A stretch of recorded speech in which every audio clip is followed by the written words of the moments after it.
ನೀವು ವಿಡಿಯೋದಲ್ಲಿ ನೋಡುತ್ತಿರುವುದು ಬಂಗಾರಕ್ಕಿಂತಲೂ ಬೆಲೆಬಾಳುವ ವಸ್ತು. ಇದನ್ನು ಅಂಬರ್ಗ್ರೀಸ್ ಎಂದು ಕರೆಯಲಾಗುತ್ತದೆ. ಇದರ ಬಗ್ಗೆ ಕೆಲವು ಕುತೂಹಲಕಾರಿ ಸಂಗತಿಗಳು ಇಲ್ಲಿವೆ.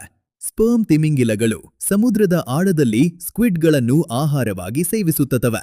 ಈ ಸ್ಕ್ವಿಡ್ಗಳ ಚೂಪಾದ ಕೊಕ್ಕುಗಳು ತಿಮಿಂಗಿಲದ ಹೊಟ್ಟೆಗೆ ಹಾನಿ ಮಾಡದಂತೆ ತಡೆಯಲು ತಿಮಿಂಗಿಲದ ದೇಹವು ಒಂದು ಜಿಗುಟಾದ ವಸ್ತುವನ್ನು ಉತ್ಪತ್ತಿ ಮಾಡುತ್ತದೆ. ಈ ಜಿಗುಟಾದ ವಸ್ತುವು ವರ್ಷಗಳ ಕಾಲ ತಿಮಿಂಗಿಲದ ಹೊಟ್ಟೆಯಲ್ಲಿದ್ದು ನಂತರ ವಾಂತಿಯ ಮೂಲಕ ಸಮುದ್ರಕ್ಕೆ ಸೇರುತ್ತದೆ. ಆರಂಭದಲ್ಲಿ ಇದು ಅತ್ಯಂತ ಕೆಟ್ಟ ವಾಸನೆಯನ್ನು ಹೊಂದಿರುತ್ತದೆ. ಆದರೆ ವರ್ಷಗಳ ಕಾಲ ಉಪ್ಪು ನೀರು ಮತ್ತು ಸೂರ್ಯನ ಬೆಳಕಿಗೆ ಒಡ್ಡಿಕೊಂಡಾಗ ಇದರ ರಾಸಾಯನಿಕ ರಚನೆ ಬದಲಾಗಿ ಒಂದು ವಿಶಿಷ್ಟವಾದ ಸುಗಂಧವನ್ನು ಪಡೆದುಕೊಳ್ಳುತ್ತದೆ. ವಿಶ್ವದ ಪ್ರಸಿದ್ಧ ಸುಗಂಧ ದ್ರವ್ಯ ಕಂಪನಿಗಳು ಇದನ್ನು ಬಳಸುತ್ತವೆ. ಇದು ಪರ್ಫ್ಯೂಮ್ಗಳ ವಾಸನೆಯು ದೀರ್ಘಕಾಲದವರೆಗೆ ಇರುವಂತೆ ಮಾಡುತ್ತದೆ.